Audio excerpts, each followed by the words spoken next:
Hola, hola, hola, sean bienvenidos a este nuevo show Finanzas sobre la Mesa, el show en el que hablamos de cómo precisamente las decisiones financieras se toman así, platicando sobre la mesa y no inmersos en una hoja de cálculo. Este show lo vas a poder encontrar en Spotify, en Apple Podcast, en cualquier lugar donde encuentres tú tus podcasts, pero también en YouTube, en donde se va a publicar en formato de video. En este show en particular, en este primer episodio piloto, te quiero platicar sobre un par de cosas. Número uno, por qué es que al fin decidí crear un podcast después de tantos años.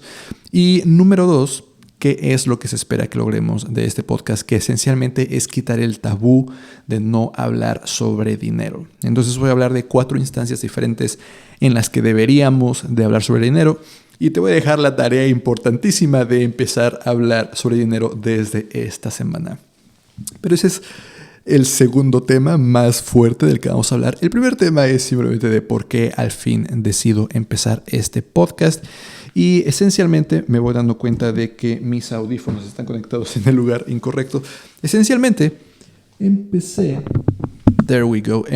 este podcast al fin porque me he vuelto consumidor de podcast. He hablado un par de veces en el pasado cómo es que siento que soy mejor creador del tipo de contenido que consumo.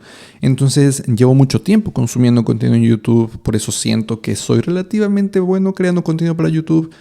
No soy muy bueno, sin embargo, en la creación de contenido en formato de Reels para Instagram o TikTok, por ejemplo, porque no consumo ese tipo de contenido. Me gusta crearlo y me he vuelto un poco mejor en ello, creo, pero no es mi principal fuerte. Y por lo mismo no había creado un podcast porque no solía consumir podcast. Por ejemplo, normalmente para ir al trabajo es cuando quizás escuchaba radio antes, hace muchísimos años, creo que más bien era para ir a la escuela. Eso no lo hago. Desde que salí de mi primera carrera me he dedicado a trabajar desde casa. Por muchas ventajas que esto tiene. Eso significa que no hay un momento en el que yo me traslado al trabajo. Simplemente es despertar y empezar a trabajar. Pero últimamente, en mi nueva maestría, justamente me tengo que trasladar hacia la maestría. Son algunos 20, 30, 40 minutos en el tren hacia la universidad. 20, 30, 40 minutos de regreso a donde estoy viviendo. Además de que últimamente me ha dado por escuchar podcast cuando salgo a correr. Ya también tenía algunos años que no salía a correr, al menos tan frecuentemente como últimamente lo he hecho. Entonces he encontrado estos 2 momentos en los que quiero seguir aprendiendo, quiero seguir investigando sobre alguna situación y he encontrado que los podcasts justamente son una excelente herramienta. Para eso dije, lo empiezo a consumir. Al fin voy a hacerle caso a todas las personas que me han dicho que por favor creara un podcast o que podría ser una buena idea. Pues aquí estamos con un podcast al fin. Pero el tema principal de este primer episodio piloto debe de ser ese de empezar a quitar el tabú de hablar sobre dinero. Entonces vamos a hablar de 4 personas con las que debemos empezar a hablar sobre dinero. Y la primera de ellas, quizás la más importante de ellas, es con nuestra pareja. Sí, obviamente cuando ya es una pareja estable, con quien quizás queremos compartir buena parte de nuestra vida. Y en ese camino de compartir nuestra vida vamos a tener muchísimos objetivos en conjunto, por separado por supuesto también, pero que van a requerir de dinero. Sea comprar una casa, sea tener hijos, sea mudarse a otra ciudad, etcétera. Todo esto requiere de dinero. E independientemente de estas decisiones financieras grandes, es importante saber qué hábitos financieros tiene la persona con la que vas a compartir tanto de tu vida. Si de pronto tú eres el tipo de persona que tiene sus finanzas muy ordenadas, que quizás es tu caso si estás escuchando este podcast porque te interesan las finanzas personales y quieres mejorar ese aspecto de tu vida, y te encuentras con que tu pareja tiene unas finanzas bastante inestables, que no utiliza correctamente tarjetas de crédito, que tiene deudas y quizás ni se preocupa por ello, que puede ser aún peor, y te cuentas sobre eso, es mejor saberlo a tiempo que cuando eso te empieza a impactar a ti.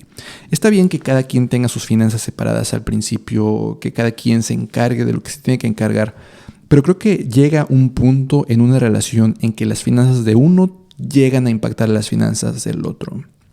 Conocer lo más pronto posible este aspecto de la vida de la otra persona es importante para saber con todas las cartas sobre la mesa si quieres seguir en esa relación o qué repercusiones habría el mantenerte en esa relación, si eventualmente tú tendrías que ayudar al pago de las deudas como para que en conjunto mejoren las finanzas y puedan perseguir sus objetivos conjuntos de comprar una casa, de tener una familia, de mudarse, etc.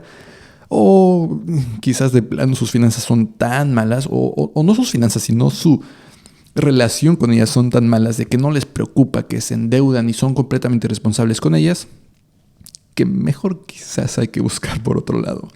Entonces, hablar con nuestra pareja de dinero se vuelve muy importante a partir de cierto momento y por supuesto a lo largo de la vida, ya que decidimos en cualquier momento durante todo el camino de nuestra vida que compartimos con esa persona, seguir hablando realmente de, ¿sabes qué? Necesito esto, me endeudé por esto, gasté en esto. Obviamente no en cada gasto, pero mantener esa comunicación. Cada que escucho o leo sobre cómo mantener una relación o escucho de terapeutas que hablan sobre cómo mejorar una relación o impedir que una relación se rompa, constantemente mencionan que la clave es la comunicación y por algo debe de ser, y es muy importante que esa comunicación financiera también exista. Que sepamos el estado de nuestras deudas, por ejemplo, para que cuando vayamos y queramos comprar una casa sepamos qué tipo de créditos vamos a poder acceder, que sepamos si tenemos un fondo de emergencias que nos pueda cubrir a los dos, que sepamos si estamos invirtiendo para nuestro retiro y si nos vamos a poder retirar cada uno por separado en caso de que las cosas no funcionen, o si de plano ya es una relación muy estable, que hay contratos de por medio, etcétera, que sabemos que esa relación o ese retiro lo vamos a poder lograr en conjunto. Entonces te invito a que a partir de esta semana empieces a tener esas conversaciones que quizás has pospuesto. Esas conversaciones sobre saber qué tantas deudas tiene tu pareja, sobre saber qué ingresos tiene, qué cantidad de activos. Obviamente hay que hacerlo con cierta delicadeza, sobre todo si en ningún momento lo hemos hecho. De pronto va a poder sonar a que los vamos a juzgar si tienen deudas o a que más bien estamos detrás de solamente su dinero, de ver qué tanto dinero tienen en la cartera. En lo absoluto va a ser eso y quizás es una de las principales cosas que debemos de poner sobre la mesa, de que no te voy a juzgar o no estoy preguntándote esto para saber si me quedo contigo porque necesito que tengas dinero o cosas por el estilo. Simplemente porque ponerlo así sobre la mesa, de que te pregunto esto porque siento que estamos compartiendo cada vez más nuestra relación.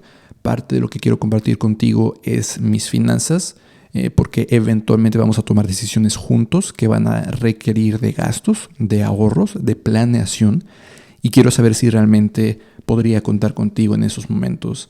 Y prefiero que desde este momento empecemos a poner las cartas sobre la mesa, empecemos a platicar sobre eso, que ya más adelante, cuando la relación es aún más seria o cuando ya llegan los hijos o cuando ya vamos a comprar la casa, me enteré de que tienes cientos de miles de pesos en deudas o que eres un completo irresponsable y las cosas se complican tremendamente. Por eso es tan importante hablarlo desde una etapa tan temprana en una relación. Obviamente no en la primera cita, es un tema tremendamente aburrido en la primera cita hablar de finanzas, supongo. Pero en algún momento debe de llegar esa decisión de empezar a poner el dinero en el tema de conversación. Mejorar nuestras finanzas es un proceso arduo que involucra diferentes pasos. Planear nuestros gastos, hacer un presupuesto, pagar nuestras deudas, ahorrar en el corto, en el mediano plazo, en el largo plazo ahorrar para nuestro retiro, invertir, incluso generar nuevas fuentes de ingreso. Mi curso de finanzas personales puede llevarte de la mano en todo este proceso. Vas a aprender desde las matemáticas básicas necesarias para administrar tus finanzas, el uso de hojas de cálculo para llevar el control de diferentes aspectos de tu vida financiera, hasta todo esto que te menciono: pagar tus deudas, crear un presupuesto, ahorrar, invertir, generar nuevas fuentes de ingreso. Puedes encontrar mi curso de finanzas personales junto con algunos otros cursos en cursos.eduardorosas.mx y utilizar el cupón podcast para obtener un descuento de 30% en tu inscripción. Eso es cursos.eduardorosas.mx y utilizar el cupón podcast al momento de hacer el pago de tu inscripción. La segunda persona con la que debemos hablar sobre finanzas son nuestros padres. Hablar sobre finanzas con nuestros padres se refiere a entender su situación también, sobre qué deudas tienen, pero quizás sobre todo qué ahorros tienen para su retiro. Sea que ya estén retirados o que se acerquen a ese punto, probablemente ellos están más cerca de su retiro que tú, entonces es importante saberlo.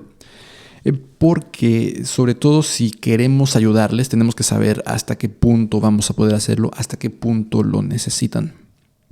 Siempre que hablo de esto me viene a la mente el libro de Jill Schlesinger, Las cosas tontas que la gente inteligente hace con su dinero, porque ella, la autora, dice que normalmente los padres se rehúsan a hablar de dinero con sus hijos en este contexto de que los padres ya se van a retirar, por ejemplo, que los hijos ya son adultos, porque sienten que pedirles ayuda, de que, hijo, ¿sabes qué? No sé, no tengo suficiente para retirarme aún, tendría que trabajar, ya quiero retirarme, o tengo estas deudas, o X. Los padres se rehúsan porque sienten que es muy malo de su parte, como muy egoísta de su parte, pedirle que sus hijos sacrifiquen parte de su ingreso, parte de su libertad financiera o de su situación financiera en general por sus padres. Que por supuesto los padres quizás siempre quieren lo mejor para sus hijos y no quieren pedir cosas de sus hijos, pero dice Jill Schlesinger en su libro, al final del día resulta más egoísta no pedir ayuda a tiempo y necesitarla ya que es demasiado tarde. Que no pedir ayuda cuando los padres tienen 60 y todavía pueden trabajar un poco en conjunto con sus hijos para juntar suficiente para el retiro, que dejar las cosas para después, ya que tienen 75 y ya no pueden hacer nada y ahora dependen completamente de sus hijos y son necesidades más grandes las que los hijos tienen que cubrir. Entonces este es un trabajo de los dos lados, tanto los hijos adultos como los padres tienen que acercarse o a ofrecer la ayuda o a pedir la ayuda, dependiendo de quién se trate. Yo, por ejemplo, recuerdo, y no recuerdo específicamente los detalles, con mi mamá, quizás la invite al podcast para que nos cuente sobre esto, pero yo creo que apenas estaba empezando a estudiar mi licenciatura en finanzas cuando mi mamá se enteró de la modalidad 40, esta modalidad que permite a quienes empezaron a trabajar antes del 1 de julio del 97, con la ley del 73, la ley del Seguro Social anterior, permite que si no han estado cotizando, no tienen empleo, o simplemente quieren cotizar con un mayor salario, el cotizar por su parte, el hacer pagos de su bolsillo a esta modalidad 40 durante algunos años, para que cuando lleguen a sus 60 o a sus 61, 62, 63, 64 o 65, puedan retirarse con una mejor pensión. Y mi mamá, como por muchos años no trabajó en el entorno formal, se dedicó a ser mamá literalmente, tenía pocas semanas cotizadas, o relativamente pocas, porque no trabajó por varios años. Además de que me parece que estaba cotizando con un salario bastante bajo. Ella se entera de la modalidad 40 y se entera que justamente puede registrarse con un salario mayor para eventualmente poder obtener una mejor pensión.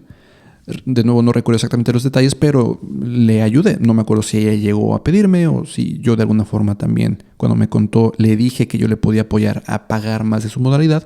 Y todos los meses era un esfuerzo conjunto de que mi mamá ahorrara parte de su ingreso para poder pagar la modalidad y yo darle un poco de mi ingreso para que pueda pagar una modalidad más grande de la que ella podría haber pagado ella sola.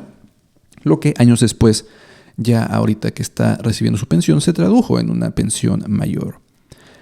Este es el tipo de colaboración al que me refiero, en el que los hijos, cuando están a tiempo, ofrecen ayuda a los padres. Es quizás un poco más difícil que los padres pidan la ayuda, entonces quizás la responsabilidad cae más en nosotros, los hijos adultos, de ofrecerla, de preguntarles, ¿cuál es tu situación? ¿Qué deudas tienes? ¿Te puedo ayudar en algo? ¿Tienes suficiente ahorrado para tu retiro? ¿Qué protecciones tienes alrededor de tu seguridad social? ¿Tienes IMSS? ¿Tienes ISSSTE? ¿Tienes algún seguro privado? Etcétera. Y por cierto que esto también puede llevar a la conversación de hablar sobre qué va a suceder si ya no se pueden valer por sí mismos, de quién va a cuidar de ellos. Y es una conversación difícil, ¿no? Y es una conversación en la que quizás tus hermanos, hermanas, si las tienes, puedan participar. Pero son cosas que, pues, sabemos que van a pasar en algún momento. Y muchas veces, a pesar de que sabemos que eso va a ocurrir, no planeamos para eso. Se me hace algo irresponsable no planear para algo que sabemos que altamente probable va a suceder. Entonces, una tarea más, si tienes la fortuna de todavía tener a tu mamá o a tu papá vivos, o a tus abuelos o a tus tíos que quizás puedas ayudar, que están cerca de su retiro o ya en su retiro, preguntarles de su situación y ver de qué forma pueden colaborar para mejorar las finanzas. La tercera persona con la que tienes que hablar de finanzas son tus hijos, quizás del lado contrario, pero en ese sentido creo que hablando más bien de los hijos menores de edad aún, ¿no? Quizás si tú estás del lado, en el punto anterior, ¿no? De que eres el padre, que tienes hijos adultos, quizás un poco de responsabilidad cae en ti de pedir ayuda a tiempo. Pero hablando de los padres, hablando con hijos menores de edad, creo que es importante que se empiece a tener esta plática sobre el dinero, porque ayuda a que los hijos crezcan con una relación sana con el dinero. Y esta es una responsabilidad muy grande. Es impresionante la cantidad de responsabilidades que un padre puede tener. Pero a esas responsabilidades se añade esta de ayudarlos a desarrollar una relación sana con el dinero. De evitar los extremos, de decirles que el dinero no crece en los árboles, que cómo crees que te voy a comprar eso, y repetirles que no hay suficiente dinero, porque crecen con esa mentalidad de que no hay suficiente dinero. Y eso puede llevar a una relación tóxica con el dinero, en la que ellos muchas veces, de hecho, en el mismo libro de Jill Schlesinger habla de una situación en la que así le pasó a una de sus clientas, de que su padre le repetía que no había dinero. Ella, en cuanto tiene dinero, lo que hace es decir, no voy a ser como mi padre, voy a gastarme mi dinero porque lo tengo, porque yo no me pude dar estos gustos cuando yo iba creciendo, y solo despilfarraba su dinero. Y es como lo opuesto, ¿no? Estos extremos que queremos evitar. Por supuesto, tampoco queremos darles absolutamente todo, de que crean que el dinero no vale nada y de que es bien fácil de conseguir y no tienen que hacer nada para conseguirlo, porque también es otro tipo de relación tóxica con la que pueden crecer, sino encontrar un balance. Y para esto hay varias etapas en las que podemos empezar a introducir ciertos aspectos del dinero. Quizás desde muy temprana edad, por ahí de los 3, 4, 5 años, podemos empezar a ayudarles a identificar las monedas y los billetes. Literal, es un pequeño paso que podría ser divertido para ellos de identificarlos. Y empezaré a platicar sobre la diferencia entre cosas que cuestan dinero, como sus dulces, y cosas que son gratis, como ir a jugar con uno de sus amigos. Y cómo, a pesar de que ambas cosas hacen que se sientan felices, son cosas diferentes. Unas requieren de que haya dinero, otras no requieren de eso. Y conforme van creciendo, empezar a introducir otro tipo de elementos. Por ejemplo, platica Jill Schlesinger que por ahí de los 6 años empieza a desarrollar la relación con el dinero, el hábito del ahorro, por ejemplo, empezarlo a involucrar, quizás dándoles una mesada, dándoles un domingo e invitarlos a que ahorren una parte de eso, ¿no? De decirles de que sabes que este domingo bien te podría alcanzar para comprarte un dulce, pero si quieres un juguete que cuesta más, tendrías que juntarlo de varios domingos, quizás lo de 5 o lo de 10.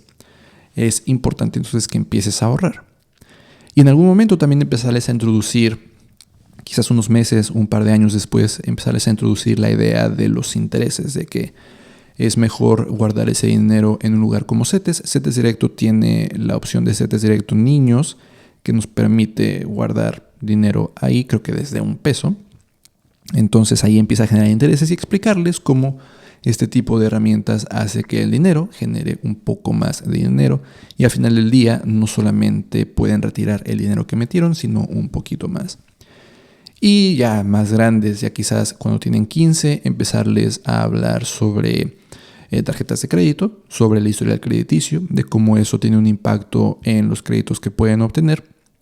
Y quizás, sobre todo ya cuando se acerquen a entrar a la universidad, ayudarles a obtener su primera tarjeta de crédito, que la usen responsablemente. Obviamente decirles que ese dinero no es dinero gratis, se tiene que pagar al final del mes, etc. Entonces, hablar de este tipo de cosas con nuestros hijos ayudarles a que vayan moldeando esta relación sana con el dinero, de que el dinero ni lo es todo ni lo es nada, es muy importante. De nuevo, responsabilidades grandes que los padres tienen con sus hijos. Y finalmente, la cuarta persona con la que quiero hablar, con la que tienes que hablar sobre dinero, es con tus amigos. Fíjate que hace unos meses estaba comiendo con unos amigos en un restaurante. Y digo, cada quien en su rollo. Al final, cuando llega la cuenta, no me doy cuenta, o no nos damos cuenta en general, de que un par de nuestros amigos se pusieron un poco incómodos cuando decidimos que cada quien iba a pagar exactamente lo mismo. Porque obviamente en nuestra ignorancia, en nuestro pues, no enfocarnos o no voltear a ver a los demás, los pocos que vimos la cuenta, o la mitad del grupo que vimos la cuenta, decidimos, creo que más o menos cada quien comió lo mismo, hay que dividir exactamente lo mismo para no tener que hacer cuentas de qué pidió cada uno. Se nos hizo fácil. No nos dimos cuenta otra vez de que estos dos amigos, a propósito, habían pedido solamente unas entradas para compartir entre ellos, porque no llevaban suficiente dinero, ¿no? O bueno, a lo mejor no estaba en su presupuesto, cosas por el estilo, y se pusieron incómodos, pero no dijeron nada. O sea, creo que es de dos vías. En este caso creo que es más responsabilidad de nosotros, ¿no? Preguntar a cada una de las personas qué es lo que van a pagar, cómo dividirlo, no solamente decidirlo entre la mitad del grupo. Pero esta parte del tabú también creo que impidió que estas dos personas dijeran, no manchen, o sea, nosotros solo pedimos esto. Creo que en general es parte de esa dinámica del grupo, de que a lo mejor no hay esa confianza de hablar sobre el dinero, este tabú de nunca hablar sobre dinero y de no hablar de nuestra situación puede llevarnos a poner a nuestros amigos en este tipo de situaciones tan incómodas y que les pudo haber impactado en sus finanzas. Entonces, hablar sobre dinero, no necesariamente tenemos que hablar sobre todo, ¿no? Con nuestros amigos no tenemos que hablar de las mismas cosas sobre dinero de las que hablamos con nuestra pareja, por ejemplo. No es necesario saber si tienen muchísimas deudas, porque no vamos a compartir quizás nuestras finanzas con ellos. Pero sí quizás saber su situación, de que cómo les está yendo en este momento, platicar con ellos de que si sienten que sus ingresos actuales son suficientes, si quizás están un poco cortos de dinero, porque eso puede al final del día llevarnos no solamente a ayudarnos mutuamente de que, sabes que yo te invito esta vez o cosas por el estilo, sino en este tipo de situaciones decidir ir conjuntamente al restaurante en el que todos pueden pagar, salir a hacer la actividad que todos pueden pagar, o si hay alguien que no puede pagar, nos vamos a reunir en la casa, no hay ningún problema. Y por cierto, hablando de esta situación de hablar sobre dinero, del impacto en las finanzas de nuestros amigos, se me viene a la mente algo que menciona, creo que la autora de The Financial Diet. En su libro habla sobre cómo cuando la invitaron a una boda, la novia decidió que todas las damas de honor se iban a vestir con el mismo vestido, pero que cada dama de honor tenía que pagar su vestido, lo que se le hacía tremendamente injusto. Obviamente, como que en ese momento ir en contra de la novia es un poco difícil porque es la novia y todo lo que ella quiera porque es su boda, pero del lado de la novia, o sea, la novia no puede imponerles decisiones financieras a los demás. No puede decirle, cómprate este vestido de 10,000 o de 20,000 o de 50,000 pesos porque es mi boda, ¿no? Y obviamente no se los dijo así, sino simplemente como que este tu vestido, el que tienes que usar, tú encárgate. Pero en este caso la novia tiene que cubrir esos gastos o dejarlas que lleven el vestido que pueden comprar. Entonces, claro que esto no impacta o no es simplemente en la boda, sino en todo este tipo de decisiones pequeñas, de que el amigo que tiene más dinero del grupo decida en dónde vamos a comer, cuando quizás a los demás no nos alcanza, ¿no? Entonces, creo que todo está integrado en este tabú de no hablar sobre dinero. Tu tarea de la semana también es empezar a hablar un poco con tus amigos sobre este dinero. Tienes entonces 4 tareas. Tienes que hablar con tu pareja para ver su situación, si es compatible con la tuya. Tienes que hablar con tus padres para ver su situación, si les puedes ayudar en su retiro o con sus deudas. Tienes que hablar con tus hijos, dependiendo de su edad, quizás ayudarles en esta relación positiva con el dinero. Y tienes que hablar con tus amigos para evitar este tipo de situaciones en las que ponemos a nuestros amigos en una situación en la que tienen que gastar más de lo que pueden gastar. Tienes muchas tareas esta semana, pero en general no solamente es esta semana. Espero que esto no se te quede simplemente porque acabas de escuchar este episodio, sino que realmente empecemos a trabajar en quitar este tabú. Me encantaría, ahorita que este episodio es apenas el primero, saber en los comentarios, creo que en Spotify se puede comentar, en YouTube se puede comentar, que me cuenten un poco sobre cómo los tabús los han impactado. Y quizás también hay algunas sugerencias de a quién deberíamos de invitar a este nuevo proyecto de un podcast.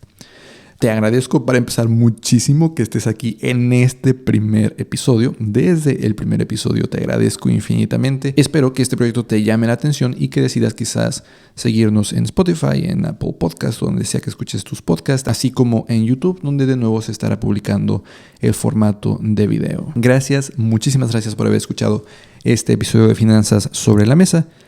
Y recuerda empezar a pelear contra ese tabú de nunca hablar sobre dinero.